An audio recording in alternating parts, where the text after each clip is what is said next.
Welcome back to another great episode of Comedians in Bed, where comedians can be comedians. And as always, I really don't know what that means, but it just sounds like something you should say on a podcast. And I have another great guest here with us today. As always, I give them an introduction. This guy right here is a young comedian in the Columbus comedy scene who is doing his thing, not only in comedy, but in various, I'm not going to say various, I'm going to use a bigger word, in a myriad of ways. In a myriad of ways, he's using his creative gifts, and we're here to talk about it today. Please, everybody, please welcome the very talented and the very beautiful Alex Harshaw. Everybody, what's up, man? Hey, everyone. I like the ambiance back there, and you got your chest out. You're playing no games here today, huh? No, I was setting up for this, and I was like, my room kind of has this tropical summertime feeling going on, and I decided to lean into it a little bit. I feel like this is an audition tape for Lover's Island or something. I don't know, one of those dating reality shows. You would actually be a good little contestant on there. You ever thought about going on one of those little reality dating shows? I had a heckle mic or two. People make remarks like I would be on one of those shows, usually as a losing contestant, but yet they say I would fit. That's funny, man. Alex Harshaw. I actually had you. I've actually. We're actually. Hold on. We're actually the same age, which is so crazy to me. Aren't you 33? 32. We'll be the 32. Yeah, man. We're around the same age, which is so crazy to me. How has your living in your 30s been? Because I'm still trying to get used to it. It's fine. I'm not the type of person to take birthdays too seriously, and like the big 3-0 wasn't like a big celebration or like a big event. I wasn't really stressing it when it came up on it. Maybe a little bit during 29, but like as soon as I turned 30, I didn't really. In fact, I was telling people I was 30 before I was 29 just to get used to it, and then I don't know. Age is a number to me, to a degree. Oh, I'm about to say, okay, don't say that. Yeah, to a degree. Hold on, to a degree. Is this a plant we got back here? Is this a plant we got back here? Is this a real plant or a fake plant? It is. It's a real plant. It's a real plant. What kind of plant is that? That's a peace lily. Wow. It's got a few blooms coming in. Springtime's doing well for it. I'm a big plant guy. I've got two other plants that are not on camera right now. I have a snake plant and I have a ZZ plant. Yeah. Oh, nice. Yeah, this is my third go around with those two type of plants because the first two I killed. So yeah, I didn't know nothing about being a plant dad. So you got three plants. I mean, technically more than that. Like just in this room alone, like I gotta get this thing going on. My room gets a lot of great light. My apartment does as a whole. So we got plants all over the place coming and going. My roommate is much more into plants than I am. And he I would say total in my apartment there's probably like 40 plants. What kind of, Alex? I'm still trying to, which I love. I love to get to know people. What kind of man are you? I've never would have thought that you had plants. Like plants? I feel like you're not. I feel like you're not the aggressive type, which is fine. That's totally fine. But I feel like you're not the aggressor. I'm not an aggressive type. I used to be when I was really young, and then I became very shameful of my angry side. So I worked hard to balance that out.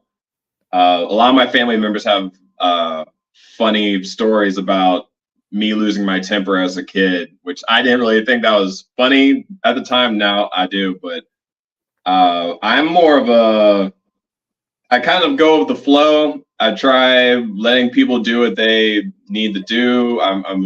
I think of myself as a very accepting and open-minded person who doesn't like causing trouble unless there's something worth.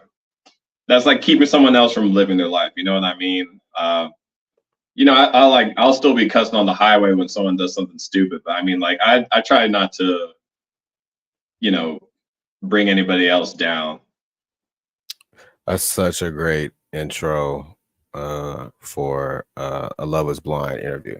Like You haven't, man. You just need to go ahead and apply. I don't know what you're waiting on. Going And to. I'll do it right after this. You got to look for it, and the reason why I say you got to look for it is because everywhere I turn, there's Alex Harshaw booking another gig for acting. How did you get into acting? How has that experience been? You're one of the top agents here in Columbus. How has that experience been? Thanks. I work as a talent and a model for multiple agencies in the area. Heyman Talent being the one here in Columbus. There's one called the Talent Group out of Pittsburgh, but also they cover different regions of the area.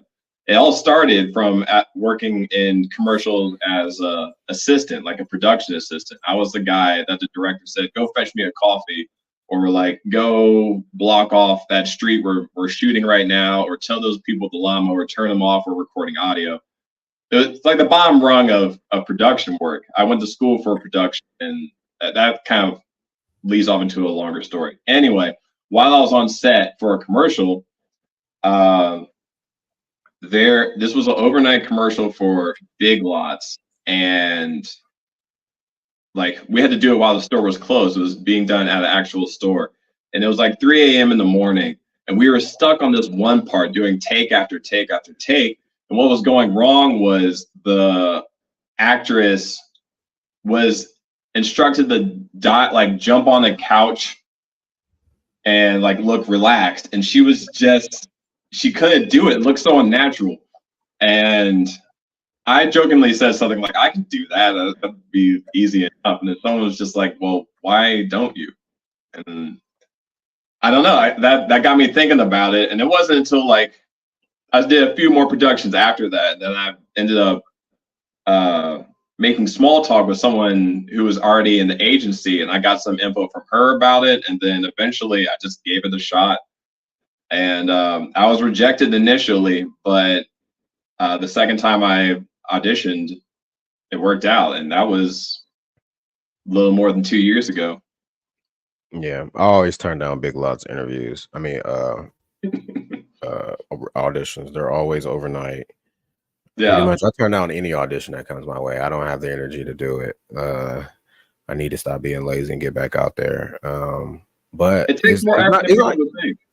Yeah, it's not even like being lazy. It's just like, you're like, "Can you call off this day?" And it's like, bro, I only got 10 vacation days left. I can't, like, you know. So I'll be trying to like schedule out evenly, but that's not the only thing you do. You also, if I'm not, correct me if I'm wrong, do you have your own like audio type of thing that you do? Like you got Harshaw audio. Like what are we doing with the audio? Because you're everywhere with it. You're all over the back behind the lens. Yeah, location audio, production audio, field audio, whatever you want to call it. I'm the sound guy for commercials and interviews and corporate training videos. Sometimes I record live streaming podcasts like this. Sometimes for live sports, that type of thing. But primarily, I have a recorder in a bag, and then I'm holding the boom pole, and that's my business. When working as a production assistant, like I said, my actual evolution was from that assistant into an audio person, which connects to my background in many different ways. It was like the right fit for me when I was considering how to level up from assistant.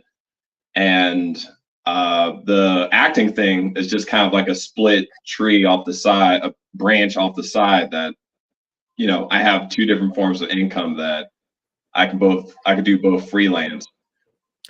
So do you have like a regular 9 to 5, or is this all that you do? This is all that I do.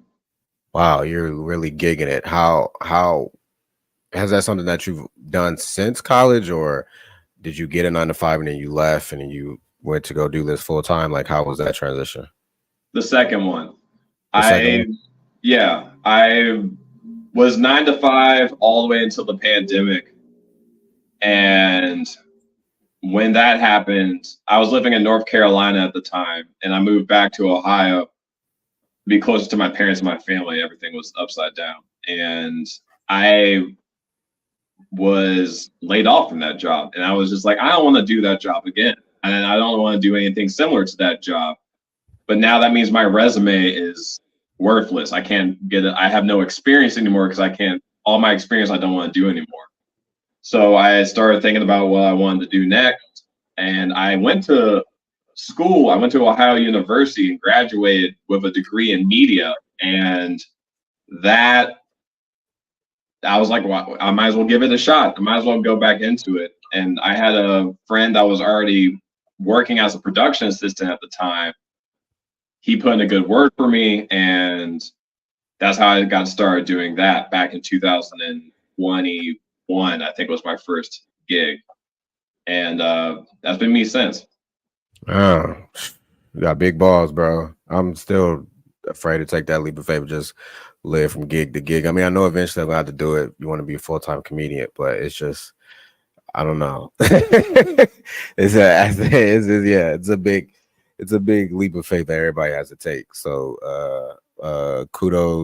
definitely kudos to you. I was trying to find a different applause button, but we don't. So yeah. No, it's cool. It has a lot of pros and cons, and I have a lot of privilege, and I'm fortunate that I'm able to do this gig stuff, because I mean, sometimes it can be really slow. I mean, sometimes it's hot and fun, but like not always.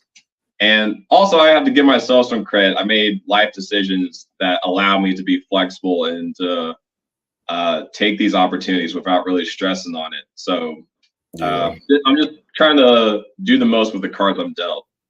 Like I could do it. Like I could do like camera work. Like I used to do when I used to intern for the news, and I used to do camera work there. And then when I did go to Youngstown State, I used to do camera work for the sideline games for football. I used to be the cameraman on the sidelines. But I don't even know who to talk to or get into that. But then it'd be like, I'll be thinking about comedy, and I'll be like, okay, yeah, I could figure out and find a way to get into it and do camera work for like football games and stuff like that. But I don't want that to get in the way of comedy. You know what I'm saying? Because if I had to choose between, like, you know, I'm just thinking like ahead in the future. Like if I had to choose between, do I do this Saturday game or do I go to this comedy club? I'm going to choose the comedy club. So that's smart. Yeah. That's smart. There's a lot of pursuits that I've been interested in that I've had to be honest with myself. I need my nights open. Like I have a passion for cooking, and I would love to work at a restaurant, and I would, or even like as a bartender, I think I would do well in those environments. And I just know that would destroy any chance of me having a successful comedy career. I wouldn't be able to go to any mics. I'd be, working dinners and stuff. And so that's just off the menu. I just can't do that right now. So how did you get into comedy too? Because it sounds like you started your comedy career, correct me if I'm wrong, when after 2021, when you moved back from North Carolina after the pandemic. Essentially, my comedy career has chapters with a lot of time in between them. My first open mic ever was in 2015. This is I'm used to giving like the really small version of this, because most people don't. They're just like, how many years? Just a fast answer, a quick number. But this is the full story. Started 2015. I did my first open mic during an internship in Washington, D.C. I kind of backed myself into a corner, bragging that I was already doing open mic comedy before actually doing it. And that kind of built up the pressure for me to try it for the first time, with like 20 other interns watching me bomb, which was what it was. But I didn't do it again for like another few months. Definitely not while I was still in DC during that summer. And then, I did like a couple of times and then it disappeared again. And then I eventually moved to Columbus, and not many people know this. I was doing comedy in Columbus like back in 2016, 17 or something like that.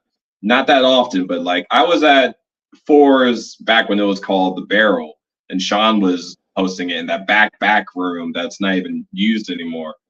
And I was going up going up 3, 4, 5 times a month or something like that, barely anything. Eventually, I got a job in North Carolina in 2018, and I didn't know anybody down there. I was in the Durham, Raleigh region, like UNC and Duke University, that type of thing. And like I said, I didn't know anybody. So I was like, you know what? I have no excuses now. I have no social pressures. I don't know anybody. I might as well just give this a shot. And that was the first time I really started taking it seriously and like hitting the mics every night and traveling from Durham to Chapel Hill to Raleigh and Cary, some other places. But then, like I said, the pandemic hit, that got cut. And then I was off for comedy until we met, like around 2021, 22. And that's my current chapter right now. And I haven't been more serious about comedy than I am right now.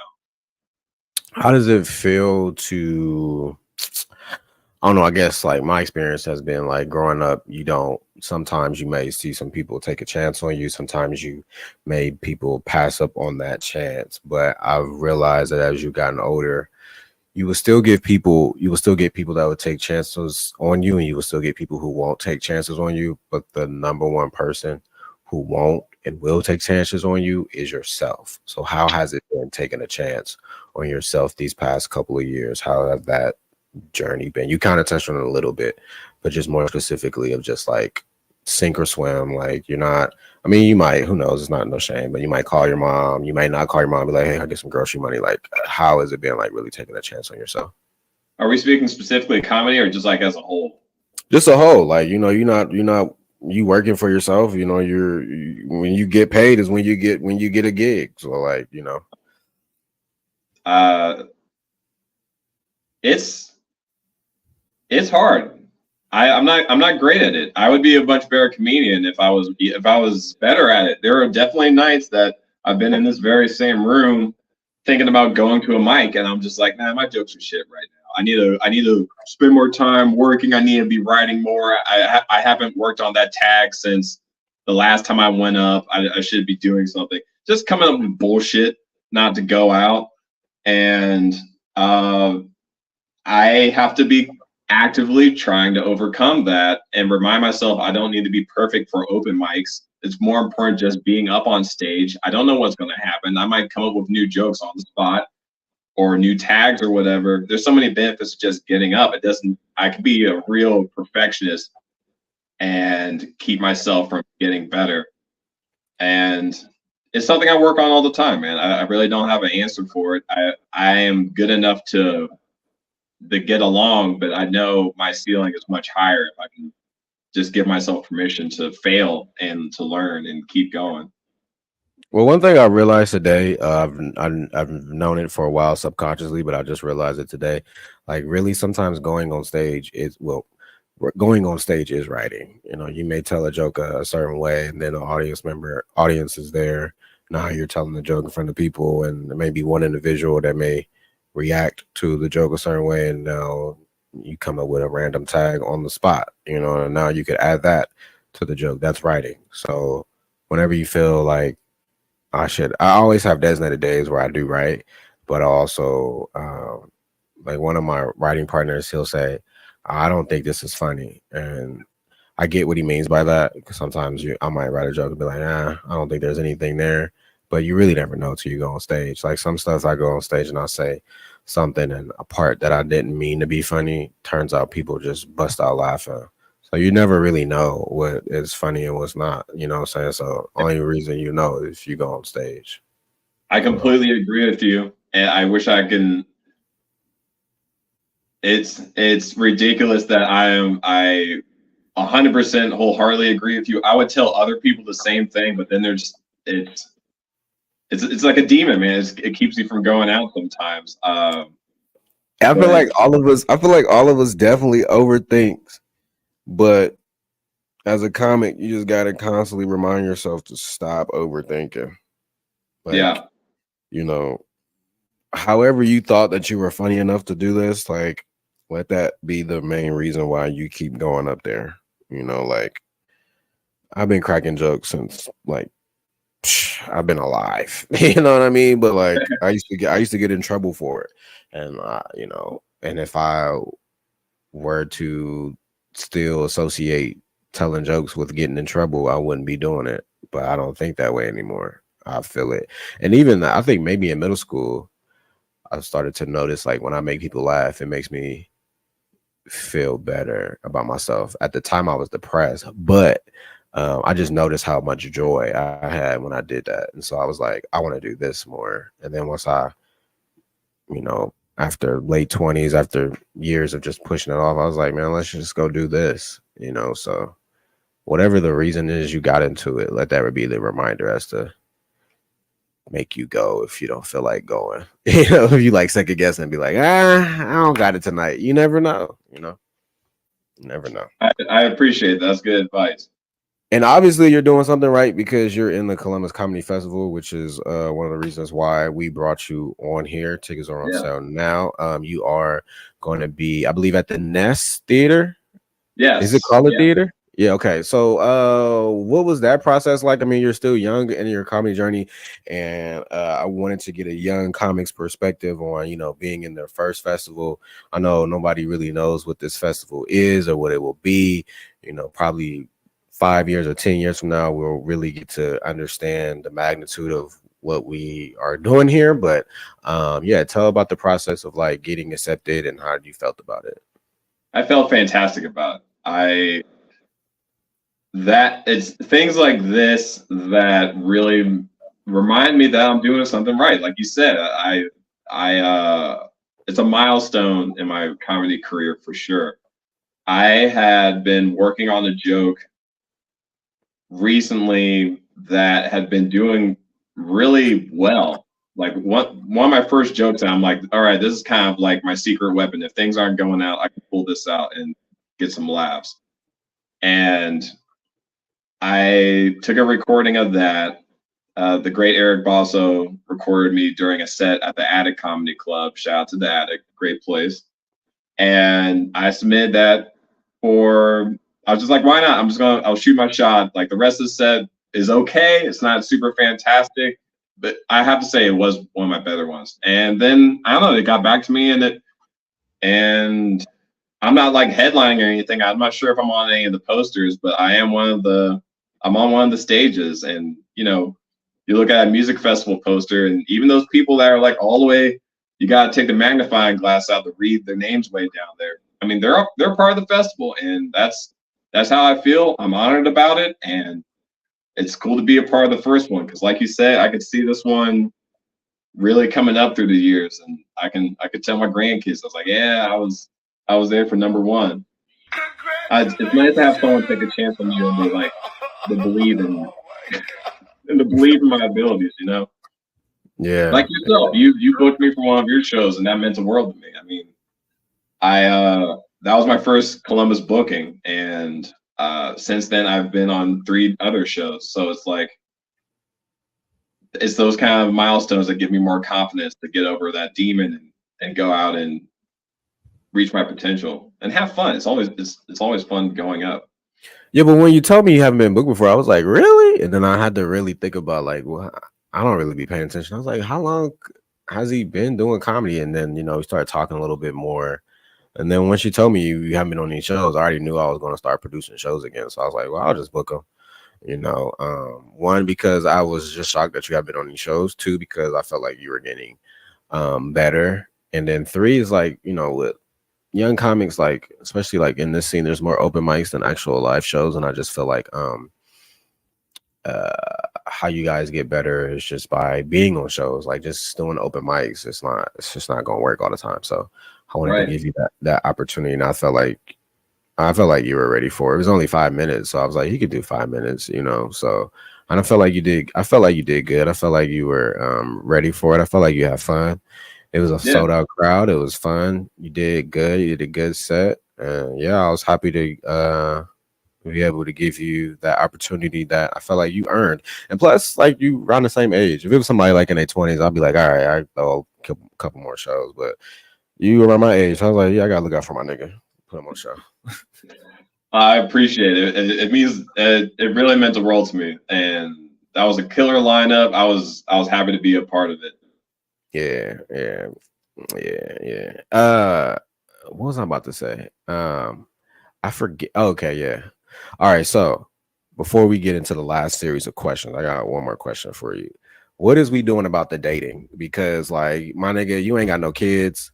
You got nice teeth. You got good hair. I don't understand why Alex Harshaw is single. Or do you want to be single? Like, is pussy getting thrown at you left and right? And you like, nah, I got dreams. Can't do it. Like, what's going? Like, what's going on, man? We got to get you somebody. You're like Columbus' most eligible bachelor. I agree with that, but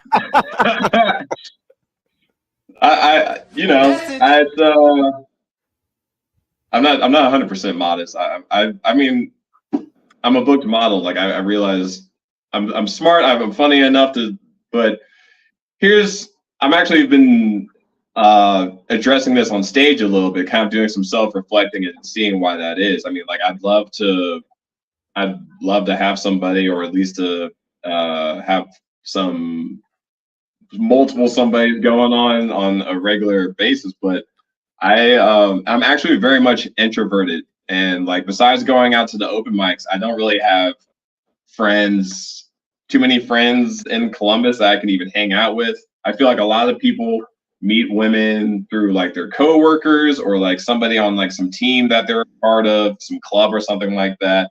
And I work freelance, so my coworkers change all the time. And comedians, as a rule, I don't hook up with comedians, and I'm not like on a level of comedy that I'm meeting that many people besides comedians when I go out at night. My closest friends that are living here in Columbus, they're all dating people, and they don't really have friends. Their girlfriends don't really have like friends to introduce me to, and you can tell I've given this some thought. I also don't like the apps. I don't want to do the apps anymore. I've tried that enough. There's a lot of women my age, our age, that are looking to have kids. I'm not really trying to have kids right now. I am back to doing the comedy. I go to open mics a lot, and any date night takes me away from doing comedy. That's a lesser reason, but like honestly though, you need to get the reps. So any night that I'm going out on a date is a night that I'm not doing comedy. And to be honest, it gets exhausting paying for dates over and over again without knowing where it's going to go. And I think you put something on your Facebook a while ago, and I just gave it a like, but in my room, I was like, fuck yeah, man. It sucks. It's like paying for a chance to meet you. And if it doesn't work out, then that's just like the fee that I had to pay to try to work something out. A bunch of excuses. I got a big ass stack of excuses as to why that is. But I mean, it's very valid reasons. I feel like banks should really allow you to dispute dates.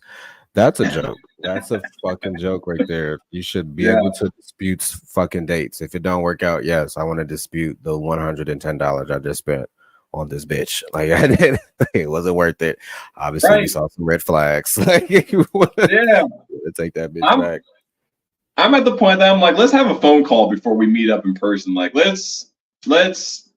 I know you. I can't expect you to like text back and forth. I'm not the type of dude that just like, stay texting all the time and just thinking that I could do full course conversations with women. I'm more of like, get to the point. Like, let's see if this is working, or if not, let's keep it moving. But there has to be some line between me like buying you lunch / dinner or drinks or whatever, and I don't know. Some girl, like, people be like, oh, you can just go to the park or like have a picnic, and like some girls aren't about that, man. Man, listen, I don't give a fuck what I don't give a fuck what they not about. That's what the fuck we doing, bitch. Like that's what we doing. We doing a picnic. We going to the park. That's what we doing. I'm not spending money on the first date. I don't even know you. No, like No, man, all my first dates are free. I don't give a fuck. Like all my first dates are free. If you got a problem with that, then you just then I'm not the nigga for you, and I'm totally fine with that. But all my first dates are free because before I spend any money on you, this is my rule: money and time. Money you can waste money and get that back. My time I cannot. So I rather just give you, if we just go on a date to the park, we out there for 40. I'd rather just give you 40 minutes of my life. And to give you any more time. So I'd rather just first time we meet, I'm giving you time. And I'm not opposed to dating comedians. I feel like you always going to date someone with a common interest of you or somewhere where you have a common area like work, high school. I hate when people be like, don't shit where you eat. Nigga, all of y'all dated somebody in high school. Like you probably dated somebody you went to high school with or in your neighborhood. Like you always meet somebody that you have a common interest in or you're in the same area. So it don't even make sense. Or y'all got the same friend. You know what I'm saying? Like so so for me, I don't look at it that way. It's just that these motherfucking comics, at least here, they a little crazy. I don't want to date none of them. And they're not the cutest. It's just I don't mind doing it. And it's not even like the fact that they're comics. What it really is that I don't feel comfortable dating an artist because I'll be damned if I date a singer and she make a whole album about me and then that bitch blow up and I don't get no money because I'm gonna be pissed. So like that would be the only thing that would make me stop like dating a comic. Like if you make a joke about me, bitch, just know I'm gonna make another one about you. Yeah, that should be expected, right? I mean, that's fair game. Yeah. But no, man, I think I understand all your points. They're definitely valid. There are days where pussy is being thrown at me, and I'm like, no, I'm okay. I just got off a show. I want to go home. I want to write. So I definitely understand. It's just a time in your season, you know. I was just wondering because I'm like, Alex is a good bachelor. He ain't got no kids. He got a degree. What's up? You know what I'm saying? So I definitely understand your reason. Wondering too. They asked me. Yeah, I know they're asking. Yeah. I know they're. You're like, what the fuck is going on here? Yeah, my mom. She doesn't want to. I mean, she says she doesn't want to be a grandparent. Like she's so supportive of me chasing my dreams, but I know she's getting a little anxious. So yeah. Alex, as we start to wrap this up here, what words of no? I'm always sometimes I skip this step and I mess it up. Who is on your Mount Rushmore for comedy? I'm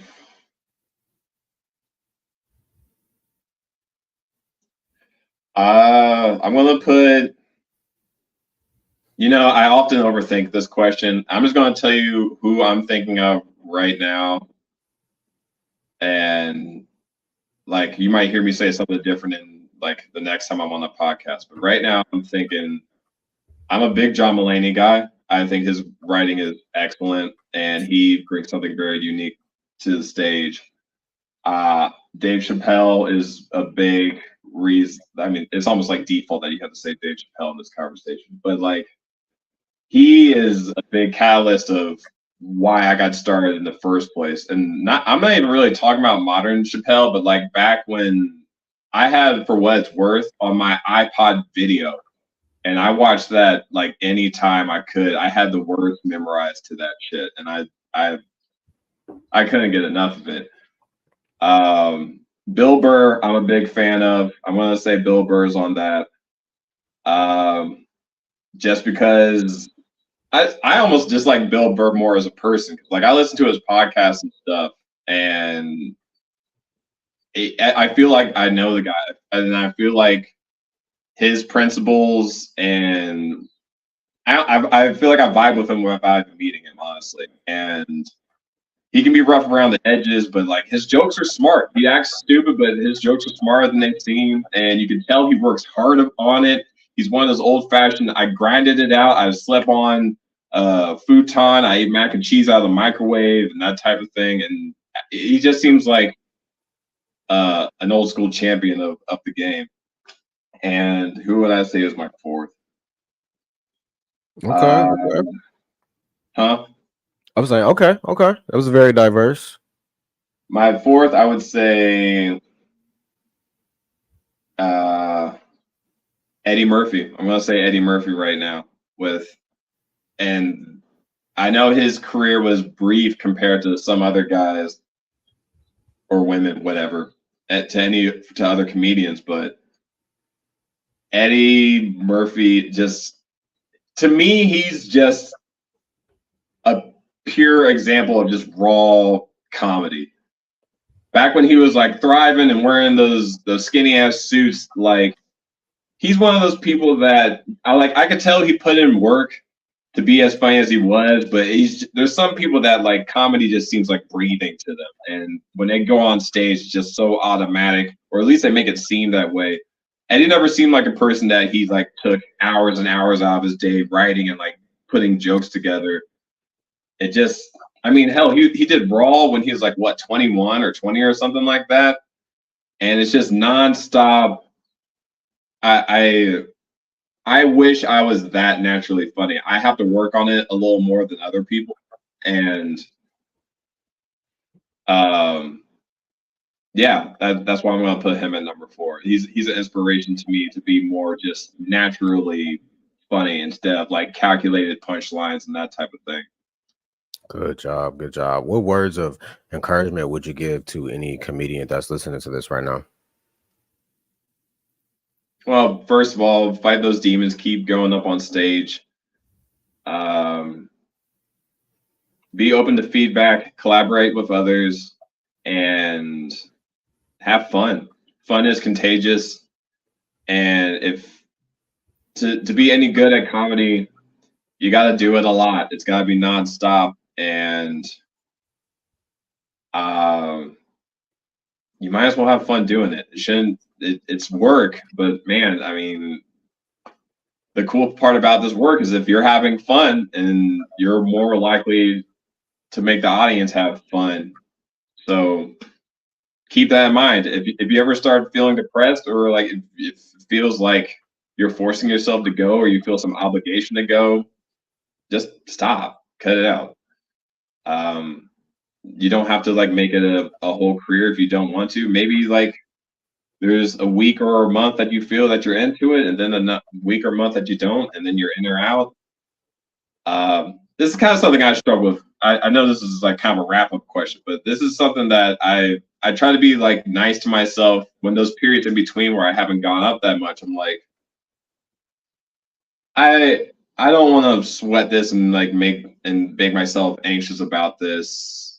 Like this, I am not trying to. I would love for my comedy pursuits to become a career, and I can tour and make money off and like sustain myself with it.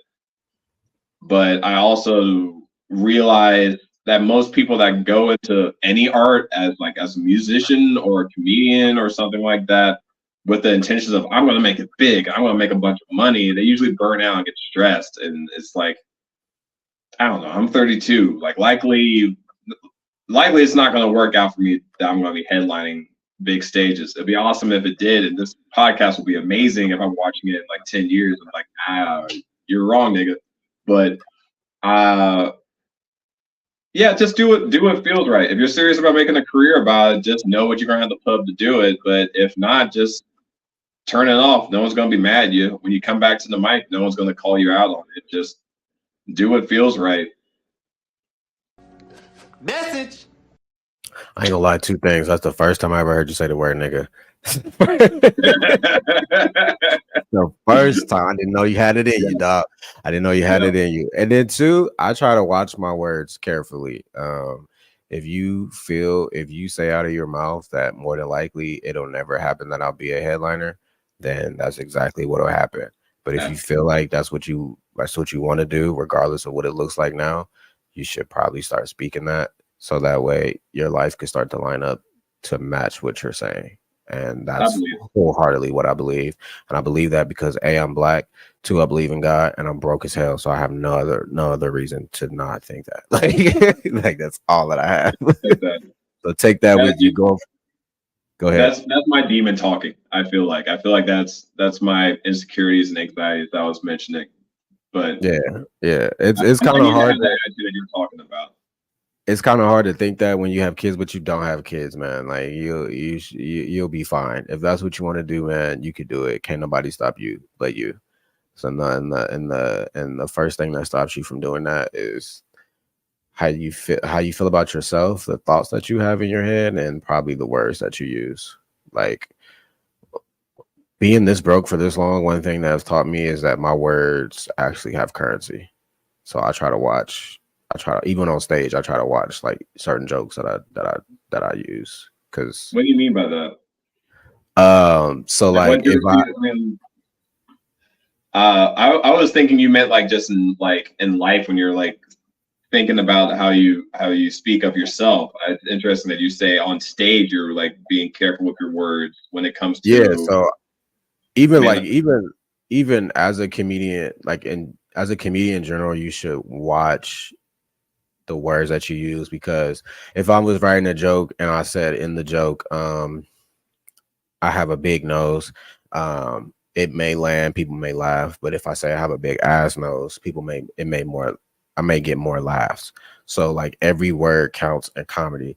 But in general, off stage, I try to be careful about the words that I use because I feel like those words can manifest. So even though we're joking on stage, I still try to be careful with the words that I use. I'm not gonna go in there and say, "Hey, I don't date black women because a black woman could kill me," and then what happens if I'm dead? Like I call that. Like I take that very seriously. Like Tupac and Biggie, they were both ready to die and they died. So like you know what I'm saying? Yeah, Like the universe doesn't really, in my opinion, doesn't really you know like see any difference between you saying it on stage and you just saying it at home. Like you said it. You know what I'm saying? So I try to be careful about the words that I use.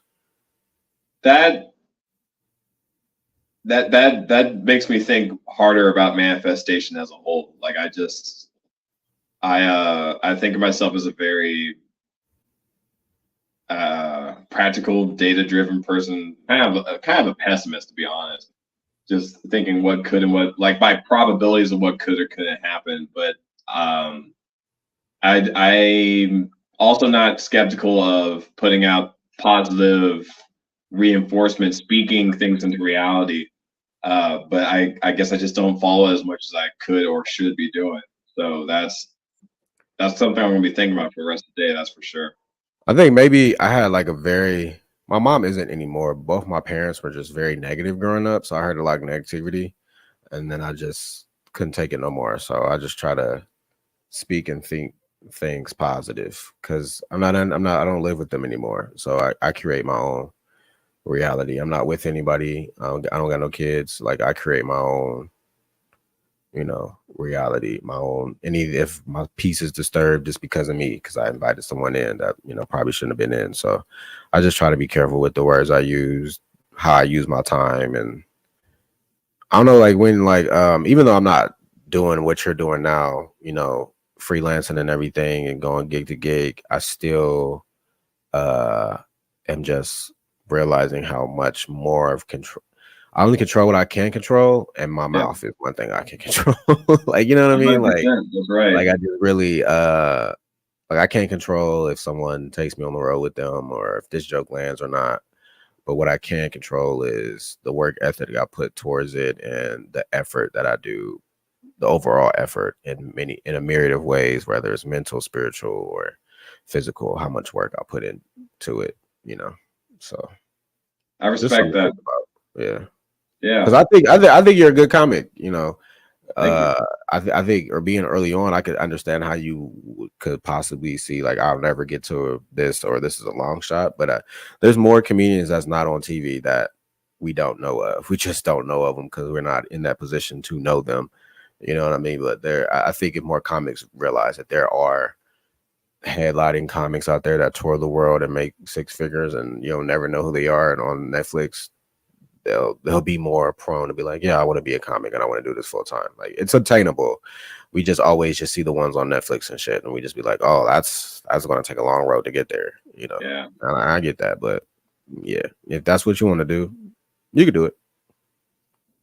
Thanks, Ty. I think Yeah. yeah, I think I could too. I just need to allow myself to get there. I had a question kind of looping in multiple things that we were talking about earlier, manifesting things on stage and like being and stuff. The joke, a joke that I've been working. Actually, this one I referred to earlier that's been doing really well. It kind of loops into the dating thing too, talking about dating on stage. I make this joke about people assuming that I'm into white girls and leaning into that a lot with the effort of kind of just giving the audience what they want. Kind of like Eminem, I am whatever you say I am. So like I walk on stage, I know how I appear, I know how I sound, and like this whole joke is like really leaning into that as one of my most successful jokes. But there was this one time after I got off stage telling that joke, and during that set there was a beautiful black girl and black woman in the audience. And for anybody watching, listening, I'm interested in all different types of women.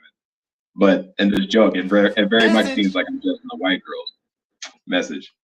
But when I got off the stage, she made like some passing remark about like good luck with the white girls, and it's like I can tell she was like kind of kidding, but it made me think like, dang, I'm really kind of giving off this vibe. Like I don't know if I'm manifesting that I'm only going to be with white women, because that's definitely not what I'm focused on doing.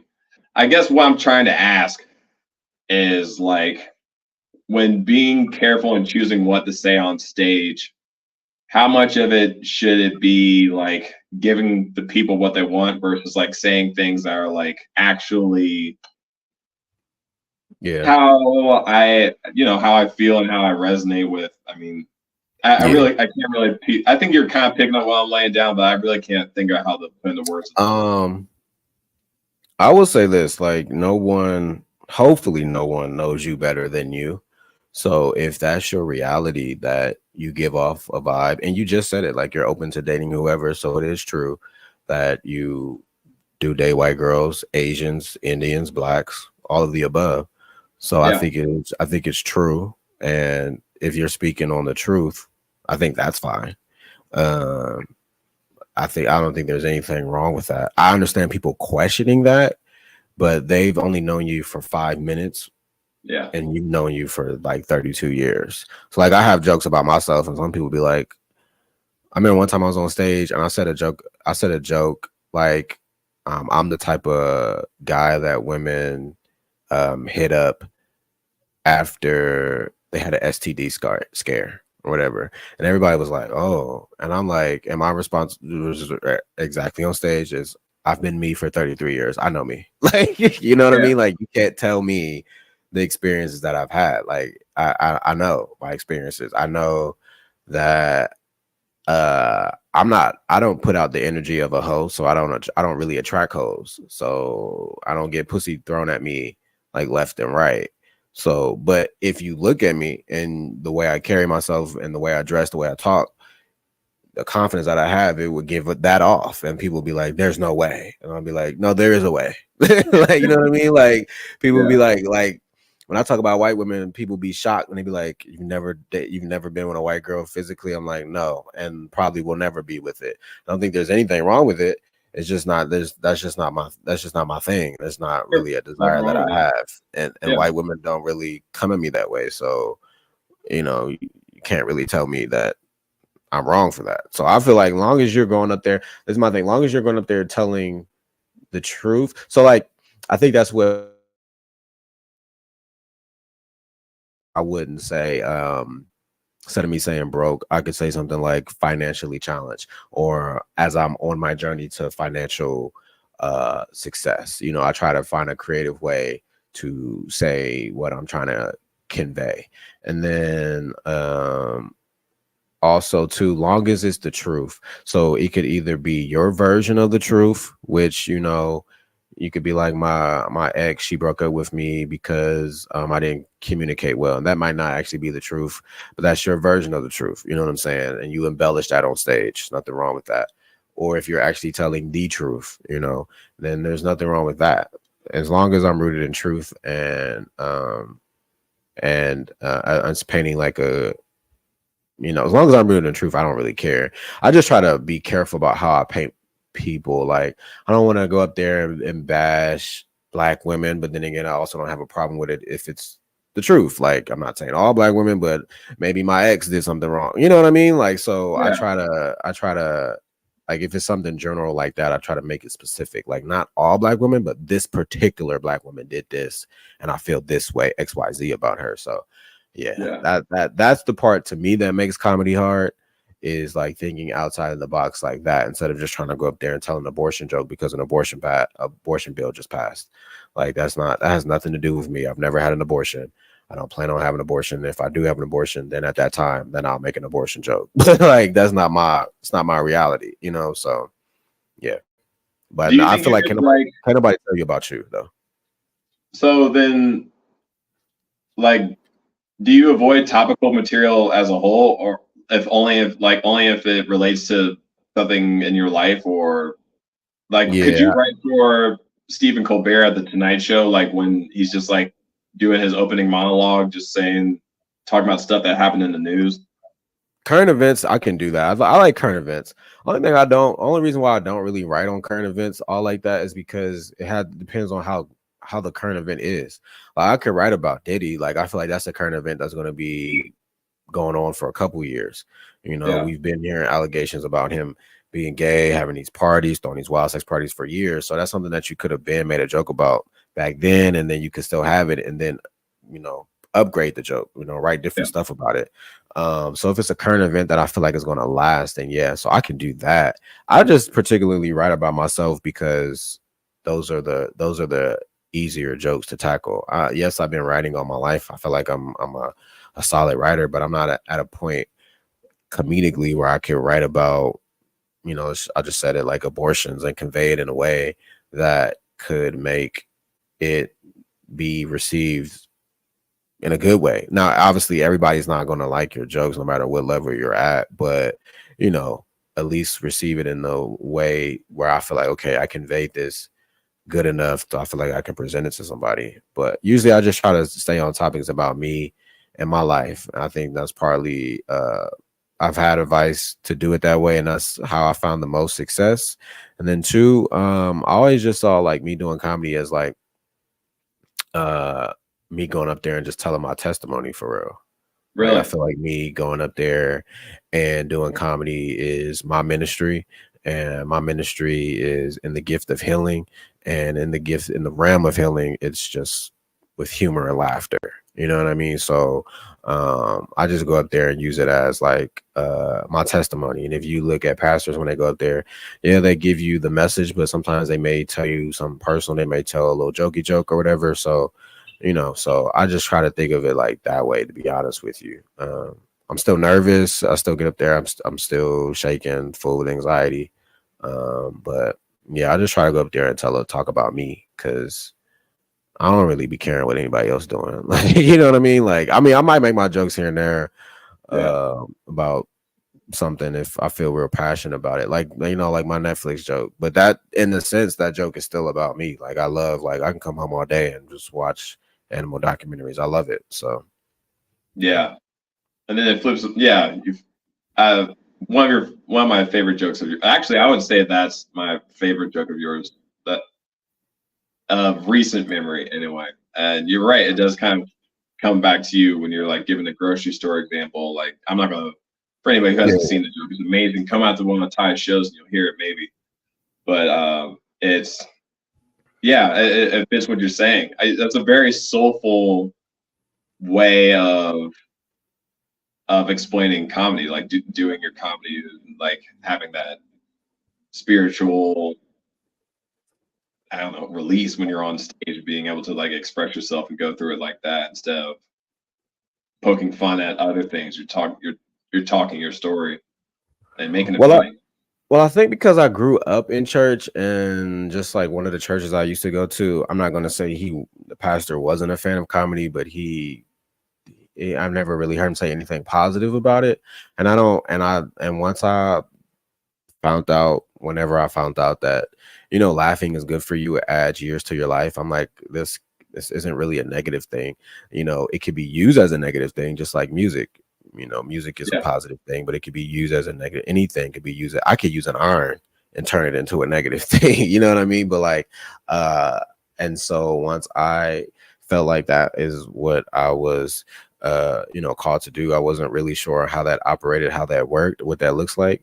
But I am in counseling, and my counselor at the time, she was just telling me, like, I sent her one of my clips. For what reason, I have no idea, but I sent them on one of my clips, and she was just the very first clip I sent her, I don't even know what was in it, but she was just telling me, like, when you go up there, like, don't just go up there just to go up there, like, go up there like with a purpose and with a reason, like, if like I guess I didn't mean for it to turn out this way, but just with my life, with me being engaged last year and then me not being in a relationship this year, like, my 15-minute set is pretty much kind of basically some small observations about me and then just dating.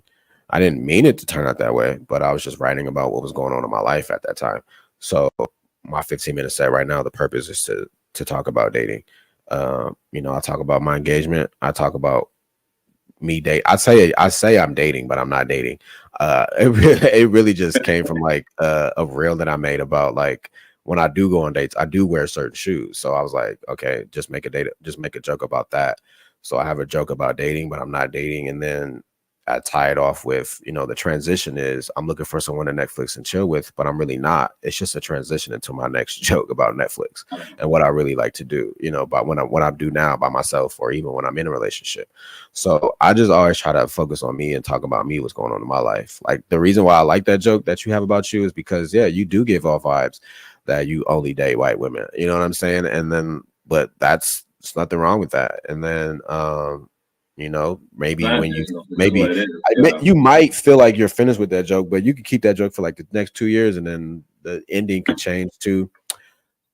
But my wife is black, you know what I mean? Like, Like, you or half, or she's mixed. So I got a little bit of white over there, in her or something like that. I don't know, but yeah, I just try to write about me.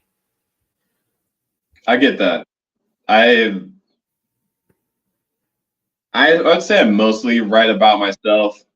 I try making some observations. I'm starting to branch out into talking about my family a little bit, but you're right. It's, no one knows you better than yourself, and that definitely gives you a lot of material to talk about. You've known yourself for a long time, and for me, honestly, there are things that I'm insecure and anxious about, or I question about myself, and making jokes about it kind of helps me get through it. I mean, I'm not particularly happy with everyone thinking that I'm only into white girls, but I'm just like, you know what? How about I just flip this on its head and like just have some fun with it? That's what I meant by leaning into people's impressions of me. And so I'm trying to do that with other parts of my life, and making it into good material that comes from someplace real in my body. Best advice I can give anybody that do comedy, and it don't even got anything to do with comedy, it's just life. You just really got to know. You got to really get to find out who you are, like, authentically. When comics go upstairs and they try to put on this act, they're talking about abortions, they're talking about school shootings, they're talking about irrelevant shit.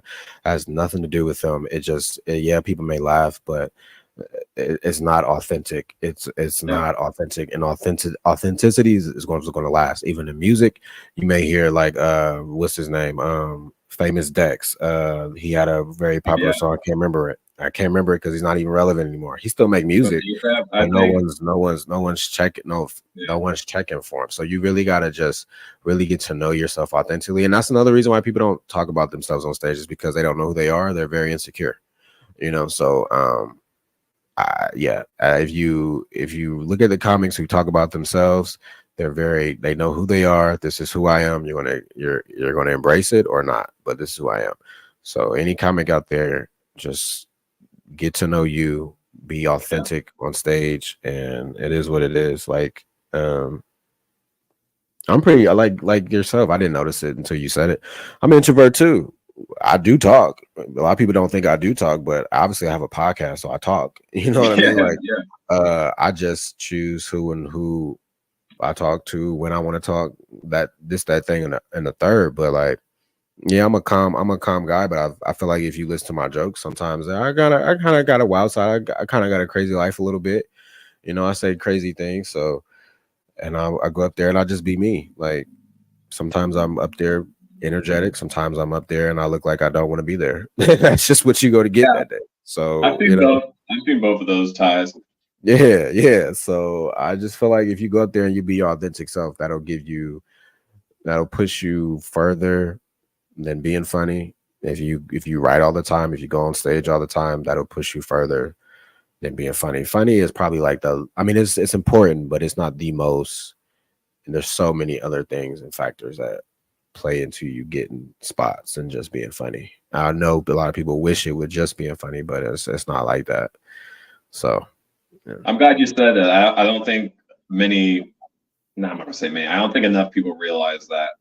And I'm not the type of person to gatekeep comedy. If you're getting laughs with your abortion jokes and your 9/11 jokes and your school shooting jokes, then like that's great. You might have a better set than I do that night. But I just know for me that's not the lane I'm trying to take. I'm trying to be a more authentic performer, and I would encourage other people to do it too, because I think it pays off more for your career and just for the longevity of you doing comedy. I feel like it makes it a much more uh, enriching, much more,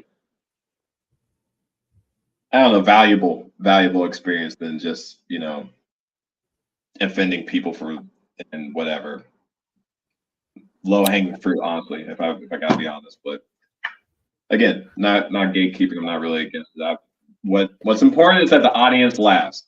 That's what I'm about. I'm not you. So you can say whatever you want. You're free to deal with the repercussions of it if you want to be offensive or whatever. I love listening to those open mic comedians that just come out and sing the craziest shit that makes you wonder, like, what made you think this was going to be funny? It's usually people that have only done comedy once or twice and you never see them again. But they'll just like say the most offensive, crazy stuff. And it's just like, I kind of watch to see if anybody laughs, but I also it's just like it's kind of a reminder. You can just say what you want to try making people laugh. Do it the way that works for you. But I don't know. It fascinates me what people think of, bring to stage, and like think that other people are going to laugh at. And I say if you're going to fail, it might as well be authentic. It might as well be funny to you, genuinely funny to you, not because you didn't write because you think it was going to be funny and people were going to laugh at it, but it's got to be funny to you. And it's interesting to see if other people find what they thought was funny to be funny. Kind of just my perspective on the audience that I'm going to be performing for or that I just performed for. Kind of off on a ramble there, but I guess you triggered a thought in me. Very fun. Anyway. Tell people why they should subscribe to Comedians in Bed. People should subscribe to Comedians in Bed because it is the best comedy podcast that I have ever been on. Ty is one of the best comedians in the Columbus area and soon to be the nation and the world. And we're talking about some details of comedy that you might not hear on your typical podcast. It's a safe space to hear about, what people in the trenches are doing, trying to make their way up to the top. Most of the podcasts you listen to are just people that already made it, talking about, what they're dealing with at the Funny Bone, not the Funny Bone, but like at the Comedy Cellar. And this podcast gives you a more, for anybody starting out or anybody that's interested in seeing people before they get big, this is the place to be. Alex, tell people where they can find you at. They can find me on Instagram. My handle is ALEX_HARSHAW. Straight up my name, first and last. You'll see my comedy clips. You'll see some of my modeling stuff. And I'm also on Facebook. Just type Alex Harshaw. I'll show up. I'm on Snapchat, but you don't bother with my. It's just a bunch of nonsense. And Alex, what date are you performing in the festival as well? Mention that too. Damn. Give me a second. I want to say I would check on my phone. I'm next to my laptop. If you give me 10 seconds. I want to say August 16th, but let me make sure of that for you. It's on a Thursday in August, and which August it is? It's the 14th. It's a Wednesday. I was wrong. Everybody, I'll be performing during the Columbus Comedy Festival on Wednesday, August 14th, 2024. I would love for you to stop by. It's the Little Stand-Up Showcase at the Nest Theater.